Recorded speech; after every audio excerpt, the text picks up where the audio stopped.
Para hadirin hadirat, kula niki hanya senengane guyon nggih, ampun hati-hati.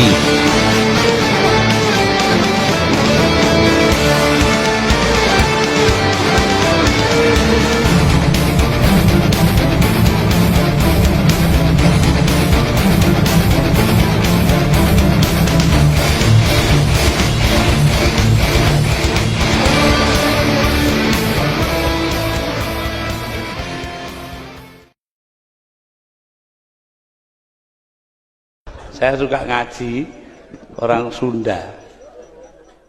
Orang Sunda itu di stasiun Cirebon lama nunggu di depan WC kakus. Dibuka, orangnya keluar dari dalam sambil masang celonanya keluar. Lah si Sunda ini kan orangnya halus, atos, maksudnya atos itu sudah. Gitu. Si Jawanya salah paham. Oh atos, mencret tuh.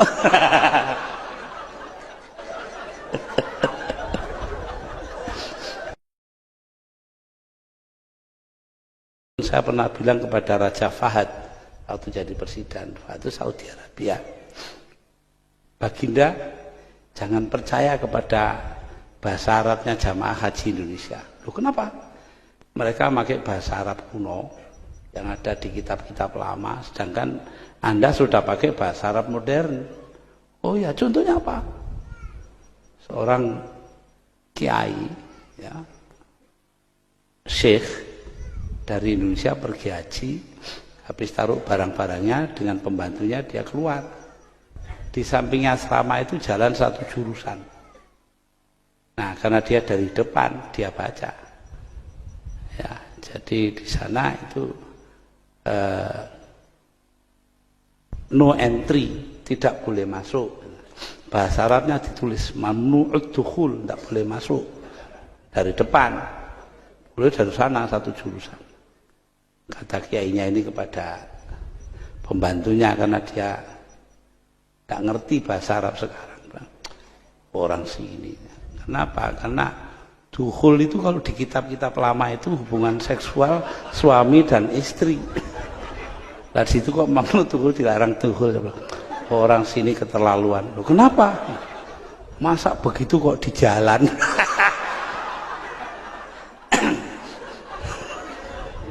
Raja Fahad ngoyo kepingkel-pingkel. Setelah sampai kembali di Jakarta, seminggu kemudian saya dapat surat dari seorang warga negara Saudi Arabia. Terima kasih Anda telah membuka mulutnya raja kami. Semenjak jadi raja tidak pernah buka mulut itu.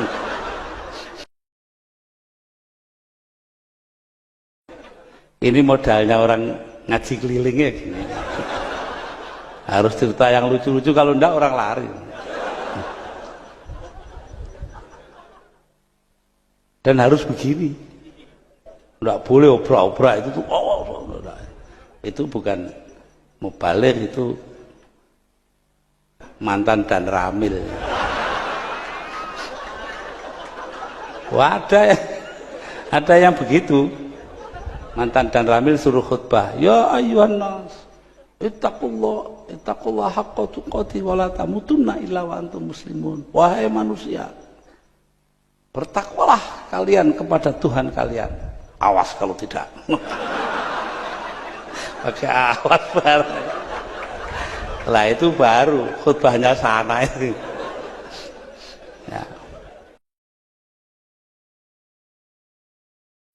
Wonten turis asing teng hotel Simpang lho celake Grahadi teng Surabaya, mudhun tanglet kalih tukang becake tiyang Jombang.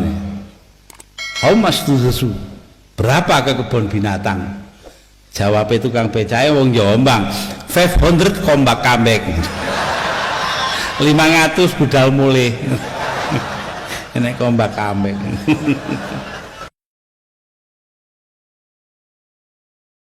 Lah, terus Bung Karno mendesakan berdirinya bangsa Indonesia itu karena kebinekaan. Nggih. Jarene Cina nggih, bejo kula. Cina Surabaya mriku. Susah jadi orang Jawa. Loh, susah piye? Bahasanya susah. Kenapa? tanah gali-gali keluar air, kata sumuk. Nangis saya tanah niku lek dikedhuki malah matu banyune sumur. Daging kici-kici potong kici-kici goleng-goleng pakai kecap, namanya sumuk. Semur. Binatang kici-kici gigit panas-panas, katanya sumuk, semut.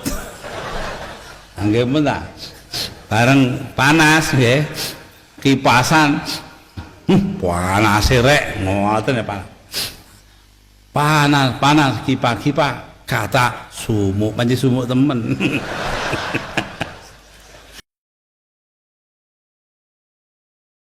Enten tiyang Madura sekolah teng Australia. Belajar kimia. Nah kimianya anggere nulis rumusane teng bor ngoten pun mesti anggere bener mesti luluse. Mboten kathik ngerti bahasa Inggris sing jero, nggih.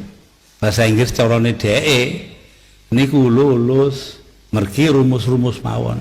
Bareng pun mantun doktor kimia ngurus tikete teng universitas njaluk mulih. Jarine pegawai universitas, when will you go back to your country? Kapan kau natene mulai nang negaramu? Jawabnya nopo? Cara Inggris tapi cara Inggris dheke. Mun tak mande ya Tuesday. Enek mone bareng ya. Enek kapane gak Senin ya Selasa. Adil tok ndak pakai makmur negara komunis. Makmur tok ndak pakai keadilan negara kapitalis. Lah Indonesia ini mabaina wabaina. Nah itu ya begini ya ndak begitu, tapi separuh lah. Nah, ya dulu ini bapak-bapak yang beragama lain perlu saya ceritakan bahwa saya dulu itu kalau pidato wong beling ya lalu bilang Indonesia ini bukan negara teokratis, negara Islam, juga bukan negara sekuler karena agama punya peranan. Bukan sekuler, bukan teokratis. Artinya Indonesia ini negara yang bukan-bukan.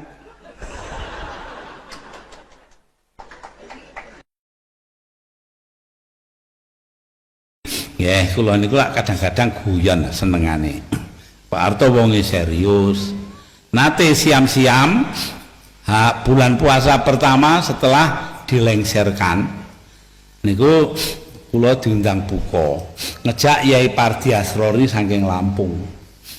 Wah mriku mantun buka dijak niku napa namine jamaah maghrib. Mantun ngoten niku minum teh.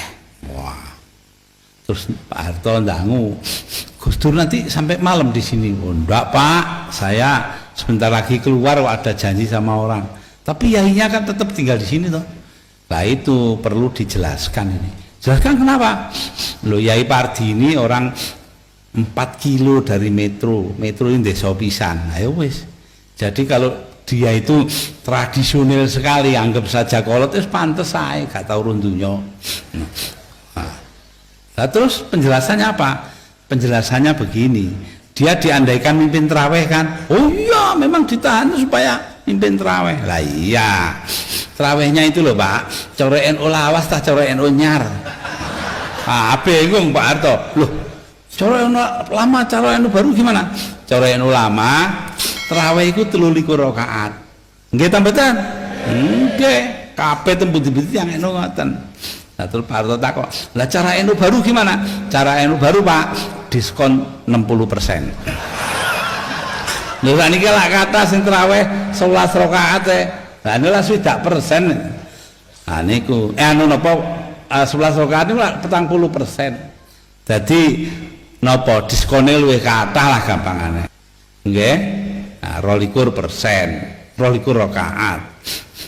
Oh Pak Harto ngoyu kepingkel-pingkel. Ampun kula tilar. Wangsul terus Mbak Tutut kula badhe mlebet montor. Gus, apa? Bapak itu sejak lengser belum pernah segembira ini. Ya alhamdulillah Mbak, di elek-elek ngono lah ya cake presidene dhewe ya ngoten. Nggih, kula bejone teng Mbak Tutut ngoten. Tapi teng montor kula terusaken panci elek.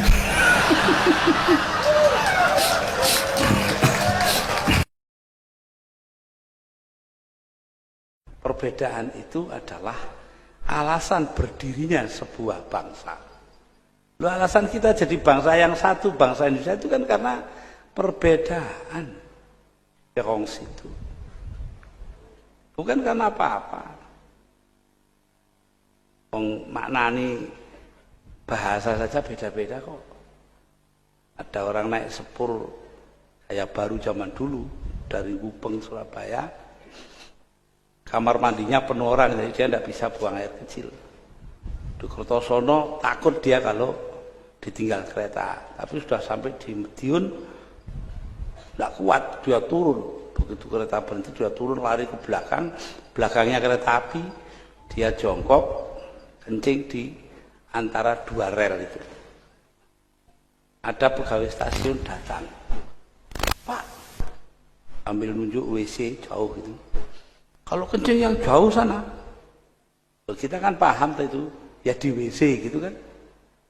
Tapi orang itu lain pahamnya, masa dari Surabaya ke Medion kurang jauh. Loh, kok kadar jauh aja loh, kok bisa berbeda penafsirannya itu. Padahal barangnya sama atau yang diomongkan, tapi lain beda ya. Berbeda-beda penafsiran.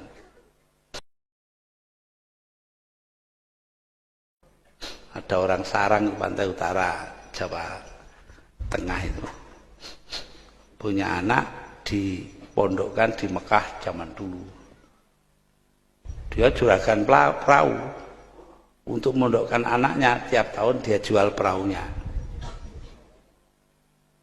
5 tahun anaknya pulang karena bapaknya gantian perahu. Lah begitu pulang disuruh khutbah Jumat. Alhamdulillah, biasa ini Muhammadiyah ini. Si Citok kan gitu tuh. Alhamdulillah, NU ini loro. Alhamdulillah, lah kok telu. Alhamdulillah 4, bingung dia orang tuanya. Alhamdulillah 5, bangkit bapaknya bangun. Kurang ajar, perahu 5 kamu tuker. Alhamdulillah 5.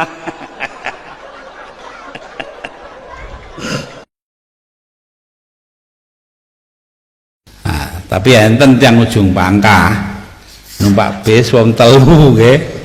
Munggah bis tumpuk semerapa bis tumpuk. Nika nggih. Ngandap kebek jari kondekture. Di atas saja, Pak. Duduk di atas sana. Lenggah teng dhuwur. Bareng bise mlampah mau ayu mudhun. Jari kondektur, Pak, di atas. Jarine wong ujung Pangkah. Jawabin apa? Di atas jalan ndak ada supirnya.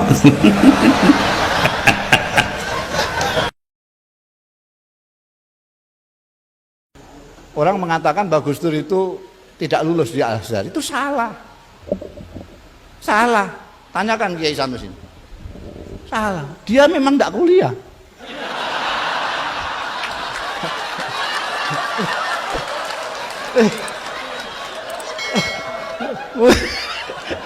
Gimana? Clear. Jadi itu ceritanya. Sejak saya datang, ini kan saya datang setelah Om Sanusi sama Gus Dur. Saya datang belakangan. Saya melarat belum dapat beasiswa, yang nyeplok nondok ya Gus Dur. Dia itu lihat saya terus seneng gitu aja. Jadi dia selama ini nggak kuliah. Begitu saya datang terus tanya sama saya, sampean kuliah di mana? Saya ini yang baru dibuka ini, namanya Al-Qismul Ali Dirasatil Islamiyah wal Arabiyah. Nah dia tidak tanya, tidak apa. Kenapa kamu milih itu? Enggak. Ya udah aku ikut gitu. Ini kok ikut ini? Begitu masuk, lihat mata pelajarannya. Loh ini kan pelajaran kita di pesantren-pesantren ini. Lu memang saya milih yang saya tahu, kok saya bilang gitu. Saya enggak pernah sekolah selamanya. Saya itu kan enggak pernah sekolah, Gus. Saya tahunya pesantren. Jadi saya cari fakultas mana yang kira-kira enggak ada pelajaran yang sekolahan, yang pesantrenan semua. Bangsane tafsir, tauhid, bangsane gitu itu. Ya kata Gus Dur, nah ini kan entek-entek umur itu.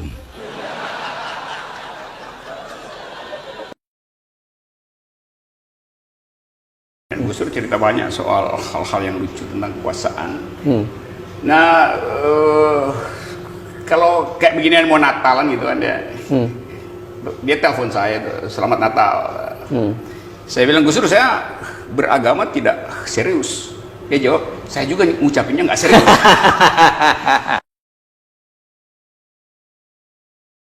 Karena di hadapan Romo, saya tidak tahan, terpaksa menceritakan yang ini belakangan ini. Sebagai penutup, beberapa bulan sebelum wafatnya, Sri Paus datang ke New York di Amerika Serikat. Sore-sore dia naik mobil di pinggir kota, kan sepi. Dia bilang kepada supir, "Pir, berhenti. Anda pindah ke belakang, saya ingin belajar nyetir." Umurnya 24 tahun. Jalan saja setengah mati, nyetir 2 menit masuk Solokan. Polisi datang, terus diurusi semuanya beres, ya tidak kecelakaan, pelan aja. Dia telepon tuh polisi itu pada komandannya, "Dan saya ini lagi ngurusi orang penting kecelakaan." "Siapa?" "Presiden." "Bukan." "Wakil presiden?" "Bukan." "Menteri?" "Bukan." "Senator?" "Bukan."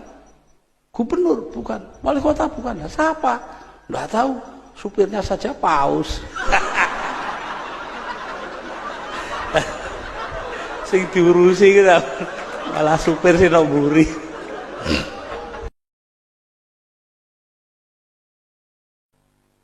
Ini kalau disuruh nutup itu bingung ya. Kenapa? Karena NU itu dulu miliknya kan wabillahi taufik wal hidayah. Sekarang dipinjam Golkar. Susah setengah mati saya ini. Ahmad Abdul Hamid almarhum dari Kendal itu mencarikan gantinya, wallahul muwaffiq ila aqwamit thoriq. Sekarang di mana-mana wong NU begitu. Tapi saya ini cengkal, jadi saya tidak mau gitu ya. Tambah ya lah wis. Wabillahi taufik wal hidayah waridho wal inayah. Wassalamualaikum warahmatullahi wabarakatuh.